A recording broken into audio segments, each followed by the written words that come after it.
sallim ala sayyidina Muhammadin wa ala ali sayyidina Muhammadin fil alamin kullihi wa mutabaratin amma ba'd.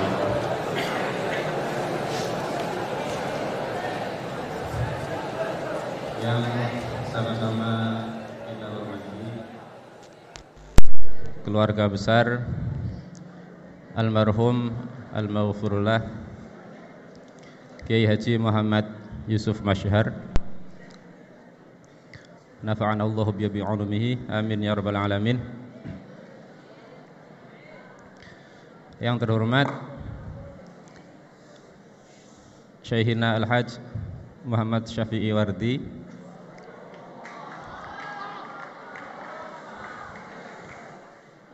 teman-teman pengurus Majelis Tarbiyah wa Ta'lim,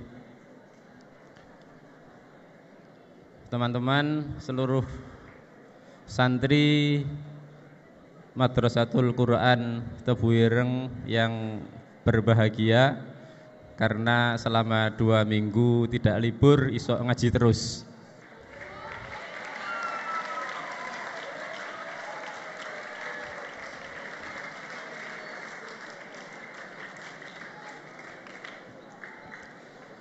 Di tahun yang akan datang semoga akan ada program tidak libur 2 minggu berturut-turut, tetapi bukan karena ada virus.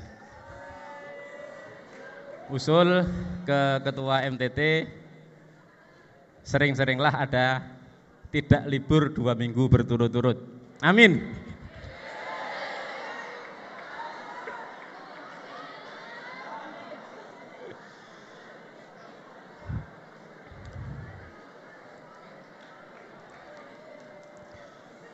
Semoga kita semua dianugerahi kesehatan. Semoga keluarga besar Kiai Haji Muhammad Yusuf Masyhar, pengasuh pesantren Madrasatul Quran, diberi kesehatan. Teman-teman di seluruh unit Madrasatul Quran, Majelis Tarbiyah wa Ta'lim, tahfidz, sekolahan, jasa boga, kebersihan, keamanan dan semuanya, semoga selalu dianugerahi kesehatan yang prima. Seluruh keluarga besar kita juga diberi anugerah kesehatan yang prima.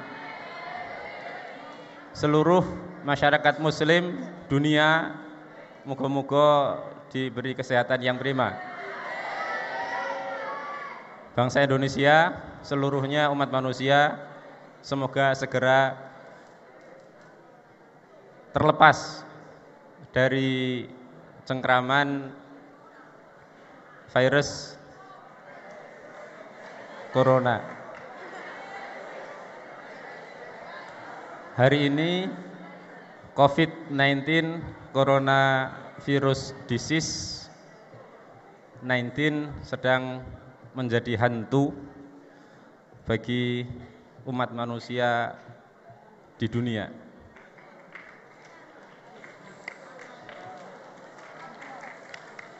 Teman-teman, seluruh santri Madrasatul Quran Tebu Ireng,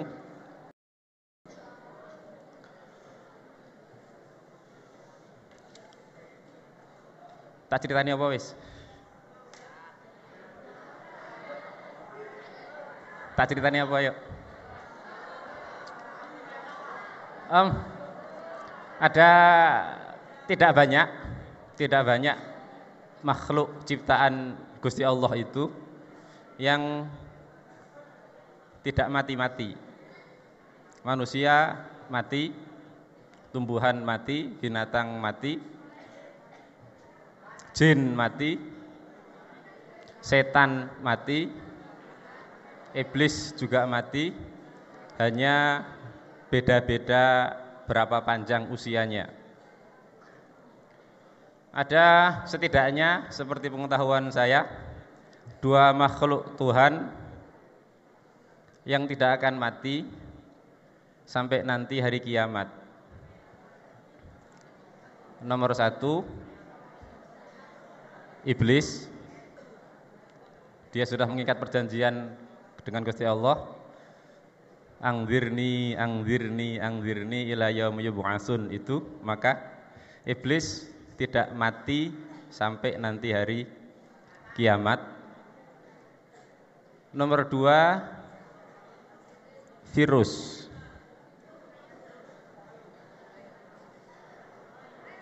Virus itu makhluk Gusti Allah yang tidak bisa mati kecuali nanti hari kiamat. Teman-teman di SMP Sanawiyah, di aliyah jurusan IPA sudah mengenal ada namanya kuman, bakteri, virus. Beda yang paling besar adalah bakteri sok mati, kuman bisa mati, obatnya antibiotik. Virus tidak bisa mati, dia hanya bisa diobati dengan antivirus, dan itu pun bukan untuk mematikan, tetapi hanya untuk melemahkan. Saya ulang, virus tidak bisa mati, dia hanya bisa dilemahkan. Maka pertahanan tubuh yang kuat menjadi benteng utama terhadap serangan virus kepada makhluk hidup. Utamanya hari ini kasusnya manusia. Maka tidak liburmu 2 minggu itu salah satu ikhtiar apa? Usaha supaya ketika virus ini menyerang manusia, tetap akan ada yang sakit. Tetap akan ada yang sakit karena sudah terserang. Tugas kita adalah menjaga supaya yang sakit itu tidak bertambah. Ketika ada hanya 1, 2, 3 orang, sampai sekarang 300 orang yang positif virus corona, rumah sakit masih bisa nangani. Tenaganya cukup, perawatnya cukup, dokternya cukup, tempat tidurnya cukup. Kalau tiba-tiba 1 mg ditambah 1 tebu ireng, geruduk, ndablek kabeh, dolen kabeh, keluar semua dan saling terinfeksi. mg 1.500, tebu ireng 5.000. Naudzubillah min dalik, naudzubillah min tilka, saking akeh.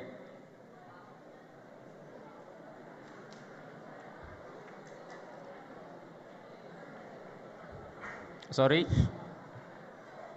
1.500 mg plus 5.000 tebu ireng, 6,5.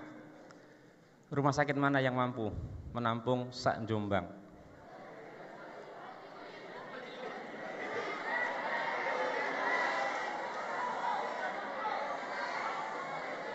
Wis.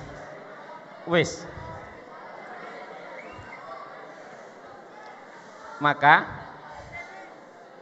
jaga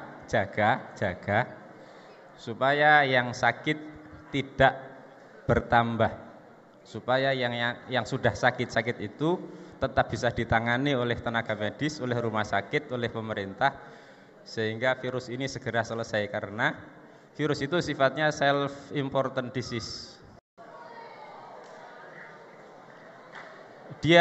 Virus itu ada masa hidupnya. Kalau dia tidak mendapatkan tempat, mati dewi. Jare gak mati. Mangkane jangan dikasih tempat, ben mati. Selagi masih memberi rumah untuk virus, dia tidak akan pernah mati hatta yaumil qiyamah.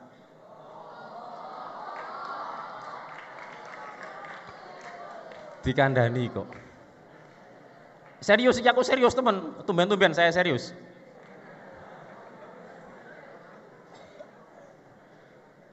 Maka kalau nanti ada keluargamu saudara, bapak, ibu, mbah, pak de, pak le, tetangga yang sedang teleponan ke mas-mas ini, bilangi, Pak, Bu, Mas, Bude, Mbah,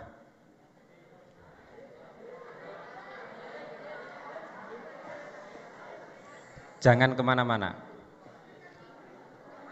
di tempat domisili situ saja. Sarannya adalah anggap bahwa kita adalah karirnya, kita adalah pembawanya. Sehingga kalau kita ketemu dengan orang, bukan kita yang akan tertular, tetapi kita yang akan menulari. Sik beleni. Anggap bahwa penyakitnya itu ada di kita. Naudzubillah min dzalik ya. Bahwa penyakitnya ada di kita, sehingga kalau kita ketemu orang, kita yang akan menulari itu. Sehingga nggak usah kemana-mana deh. Jabu buka, wayahe mangan karek ngemplok, ati lapo sih? Quran semua sudah ada, karek ngaji. Mau kemana?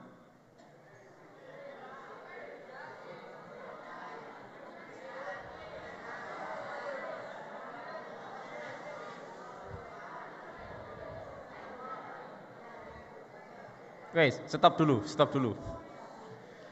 Kira-kira itu cerita singkatnya tentang kenapa ada libur 2 minggu ini. Begitu itu, bahwa kita memposisikan diri sebagai karirnya, pembawanya, sehingga harus ada di sini sehingga tidak menulari orang lain. Atau sesuk Jumatan prei ya.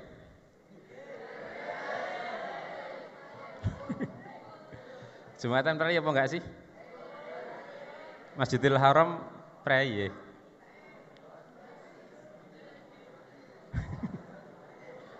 Iya, prei.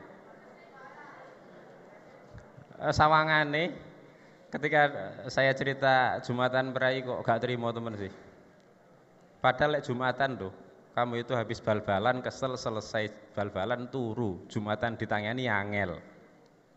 Jumatan aras-arasen, budale kari dhewe. Lek ning masjid ngobrol, giliran dikei Jumatan prei protes. Karepmu lho.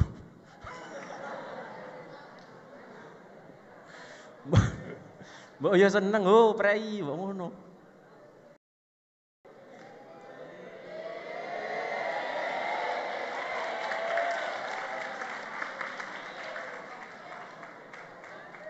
Boleh jadi besok Tebu Ireng akan membuat satu barikade sehingga yang Jumatan itu isinya hanya santri Tebu Ireng, dan santri MK saja. Saya yang orang kampung gak oleh Jumatan. Jadi kamu tetap Jumatan, tapi ada barikade dari Tebu Ireng. Mungkin begitu, lek gak prei.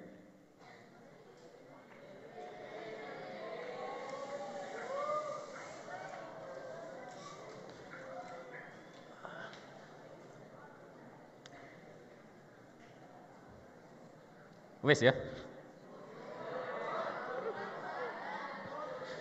Oke, saya lanjutkan dengan bahwa kenapa para santri Al-Quran harus tetap hidup. Santri Al-Quran, mereka-mereka yang ngaji Al-Quran, apalagi yang hafal Al-Quran di pondok Quran, tetap harus hidup, gak oleh mati.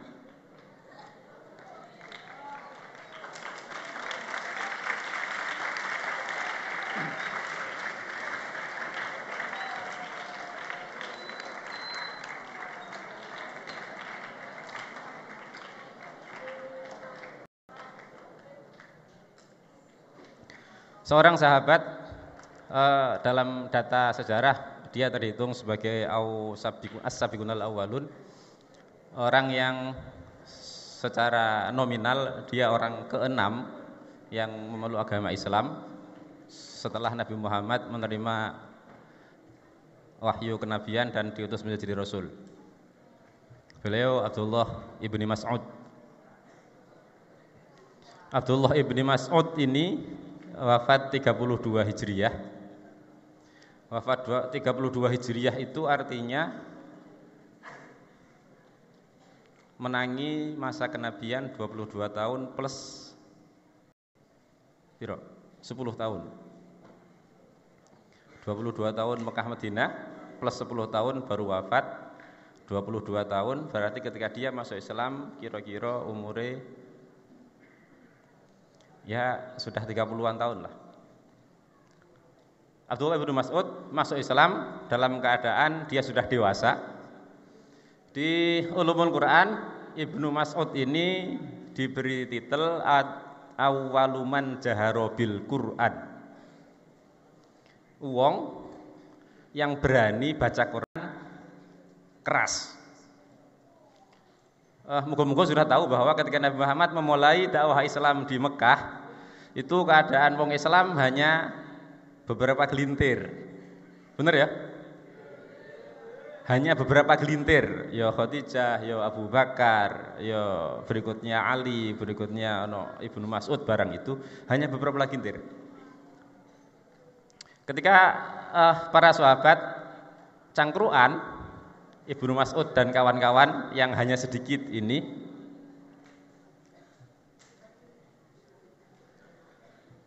ada obrolan yang kira-kira bahasa Indonesianya begini. Orang Quraisy loh belum pernah mendengar Al-Quran dibaca waktu itu, karena Quran baru turun beberapa surat. Orang Quraisy, wong Quraisy loh, bahasa Surabaya ini, wong Quraisy loh belum pernah dengar ada Quran dibaca. Mosok sih, jari Ibnu Mas'ud. Ibnu Mas'ud itu perawakannya kecil, tapi kecilnya wong Arab ya. Di antara sahabat Nabi yang perawakannya kecil, paling kecil itu Ibnu Mas'ud. Tapi melete.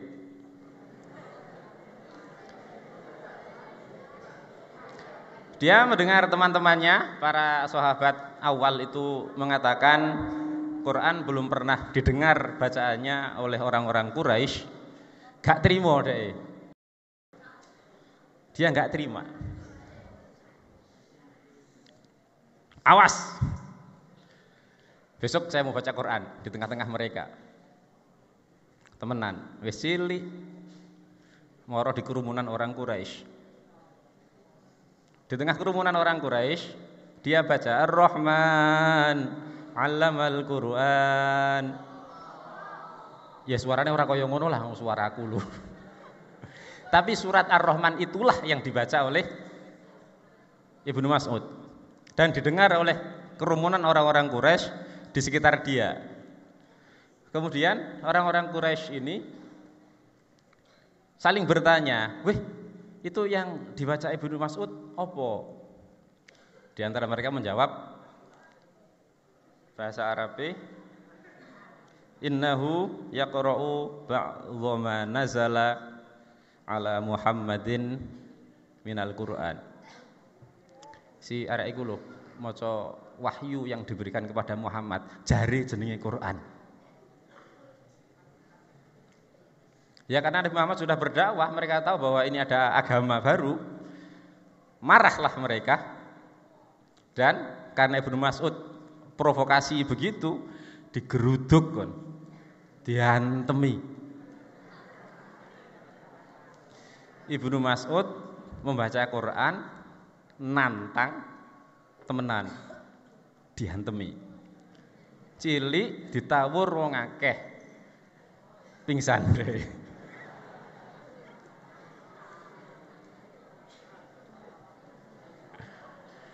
Pingsan, dibiarkan, kemudian bangun, balik lagi ke para teman-teman yang sudah masuk Islam. Bengep kabeh, ditakoki, "Kena apa kon?"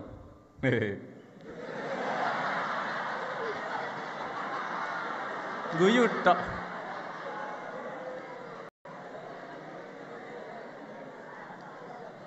Jenenge bonek kok.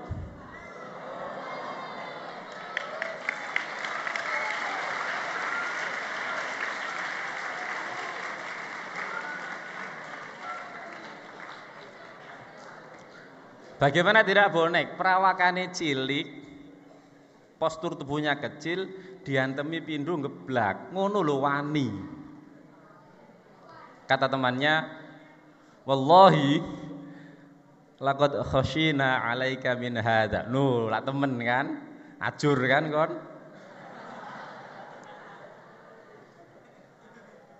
Gak wedi.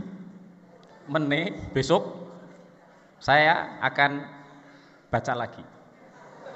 Ya Allah.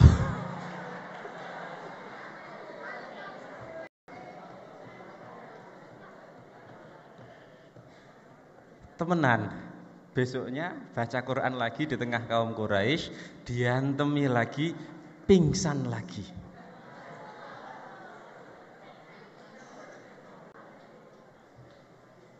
Ibnu Mas'ud. 2. Nabi Muhammad pernah cangkruan dengan para sahabat. Kemudian Kanjeng Nabi bilang, Iqra ilayya. Bacakan Quran untuk saya.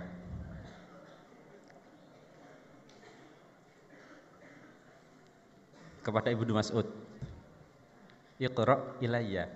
Bacaan Quran kanggo aku, tak simak.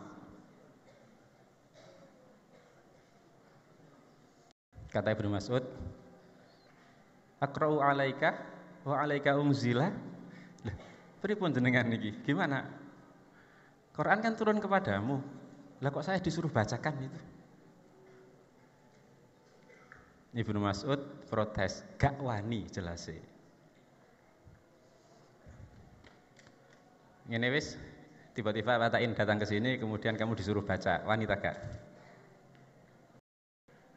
Mudharasah didepak sakir ngregeli kabeh. Kanjeng Nabi bilang, Iqra ilayya, aqra'u alaika wa alaika unzila. Gimana sih? Kok saya disuruh baca? Kanjeng Nabi bilang, inni ahabbu an asma'ahu min ghairi. Saya suka kalau menyimak bacaan orang. Saya beleni. Saya suka menyimak bacaan Quran dari orang lain. Sing muni Kanjeng Nabi. Apa kabar majelis mudharasah maghribmu?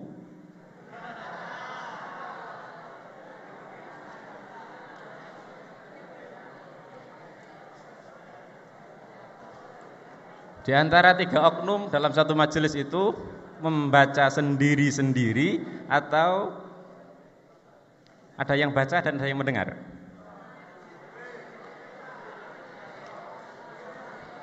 Di antara sunnah Rasul yang paling harus, sunnah tapi harus, di antara sunnah Rasul yang harus dikerjakan oleh santri MQ adalah saling memperdengarkan bacaan Qur'annya. Inni ahabbu an asma'ahu min ghairi. Apa kabar majelis mudharasah maghribmu? Masihkah saling menyimak?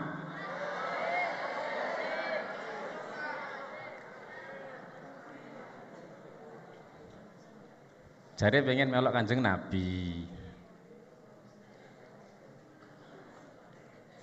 Jare melok Kanjeng Nabi. Kanjeng Nabi membaca, disimak malaikat Jibril. Kanjeng Nabi menyimak bacaan dari Ibnu Mas'ud dan para sahabat.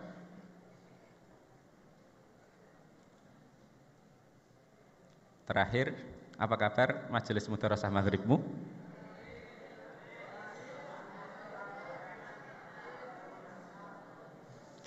Ibnu Mas'ud disuruh membaca itu karena Nabi merekomendasi istaqra'u ala arba'atin. Kalau ingin belajar Al-Quran, belajarlah kepada 4 orang ini. 1, Ibnu Mas'ud. 2, Salim. Nomor 3,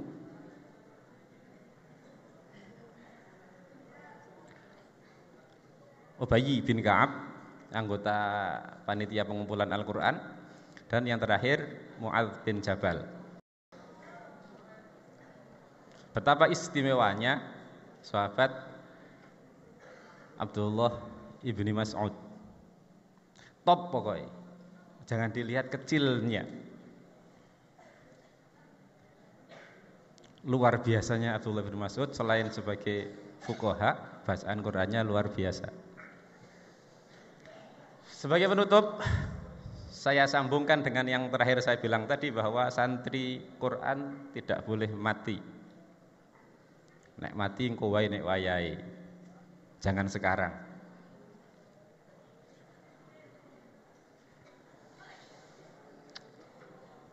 Di suatu pengajian Ibnu Mas'ud mengatakan, layun taza'anna hadzal Qur'an min baini azharikum. Quran suatu saat nanti akan hilang, dicabut dari kalian semua. Si peserta pengajian protes. Qalu, ya apa? Enggak mungkin.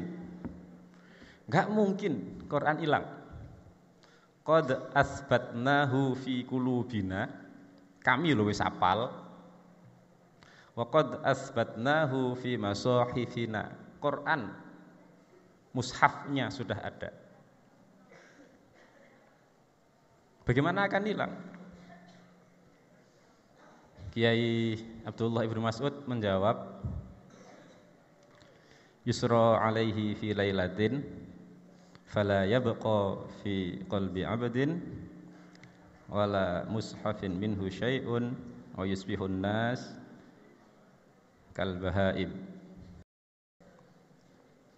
Engko nanti di hari akhir menjelang kiamat, Quran enggak direken. Sudah enggak ada Quran lagi.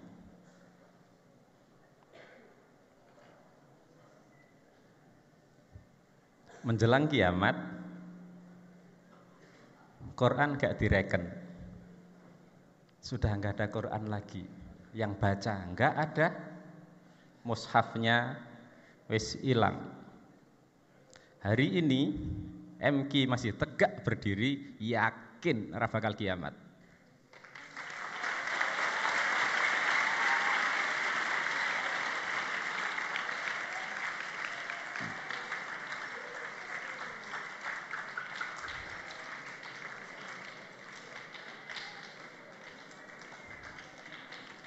Wis sembulet-buletmu, sengantuk-ngantukmu, panggao nderso. Dengan deres kita, kiamat mundur.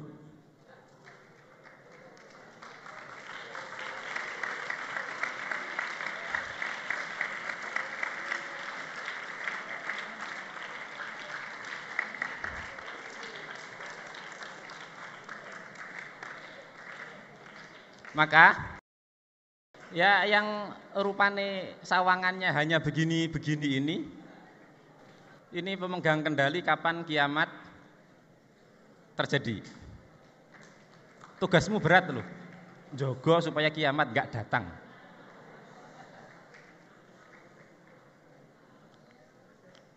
Beberapa orang khotib penceramah, jujur saya tersinggung ketika mendengar,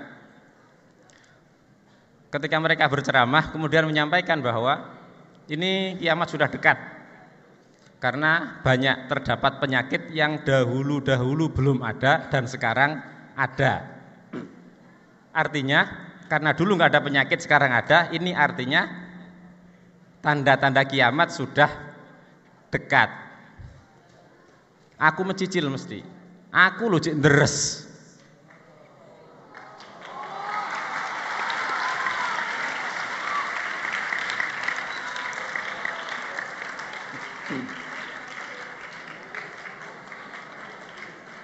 Bener kan?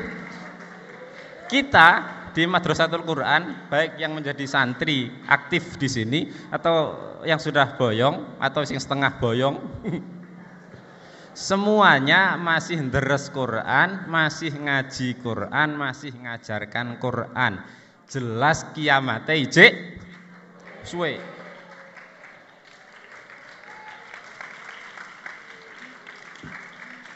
Dan perhatian saya ketika mendengar ceramah-ceramah begitu itu, saya lihat sing ceramah sopo. Beberapa yang saya saksikan tak deloi mereka-mereka yang ceramah bahwa kiamat sudah dekat karena banyaknya penyakit yang aneh-aneh itu pasti hafal Quran.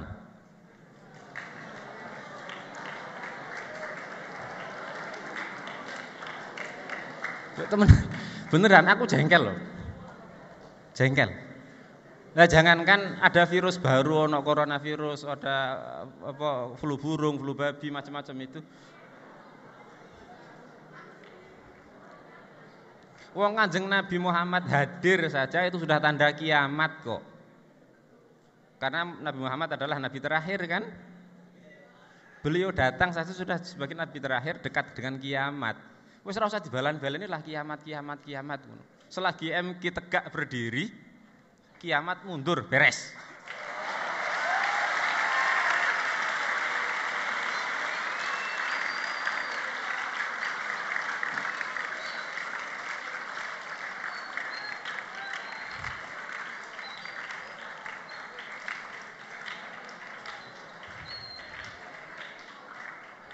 Iya tapi ngaji yo.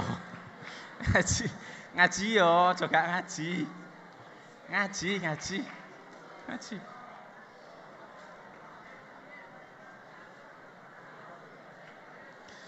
Saya tutup majelis saya berdiri di sini ini dari cerita Ibnu Mas'ud yang berdoa dan doanya ini menggetarkan arsy. Piye. Ibnu Mas'ud berdoa menggetarkan arsy. Beliau mengajarkan la yamlikuna syafa'ata illa man ittakhadha 'indar rahmani 'ahda. Mengajarkan ayat itu kepada para sahabat bahwa tidak akan mendapatkan syafaat kecuali mereka-mereka yang sudah mengambil perjanjian dengan Tuhan. Tidak akan ada syafaat untuk mereka yang tidak mengadakan ahda kepada Allah.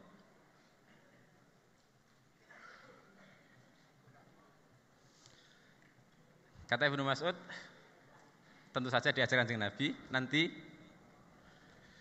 Allah akan ngabsen, bawa presensi kehadiran man kana lahu 'indallahi ahdan, yang punya perjanjian dengan Allah, ngadeg falyakum. Yang tidak punya perjanjian tentu saja enggak ngadeg.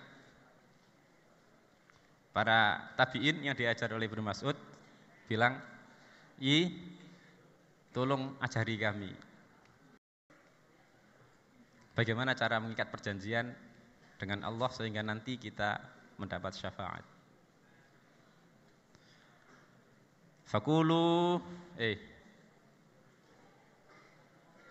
biasakan berdoa, Allahumma fadhiras samawati wal ardi 'alimal ghaibi wasyahadati fa inni a'hadu ilaika fi hadhil hayatid dunya. Ya Tuhan, saya mengikat janji denganmu. Innaka intakilni ila amalin tuqarribu minasyarri wa tubaidi minal khairi wa inni la asiku illa bi rahmatik faj'alli 'indaka ahdan tuaddihi ilayya yaumal qiyamati innaka la tukhliful mi'ad.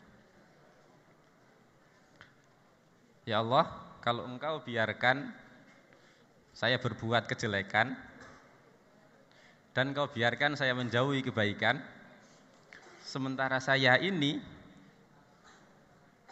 hanya beriman kepadamu, sementara saya ini bisa beriman hanya dengan rahmat-Mu, maka buatkanlah saya perjanjian atasmu pada hari kiamat. Innaka la tukhliful mi'ad. Engkau tidak akan pernah ingkar janji. Pertama, Gusti Allah sudah berjanji bahwa kiamat akan memberi syafaat dan kita sudah mengikat janji dengan Gusti Allah dan kita nanti bisa wajar berharap dapat syafaat di hari kiamat. Amin. Yang kedua, Gusti Allah juga sudah berjanji bahwa selagi masih ada Quran dibaca, kiamat tidak terjadi. Innallaha la yukhliful mi'ad. Ihdinas siratal mustaqim. Assalamualaikum warahmatullahi wabarakatuh.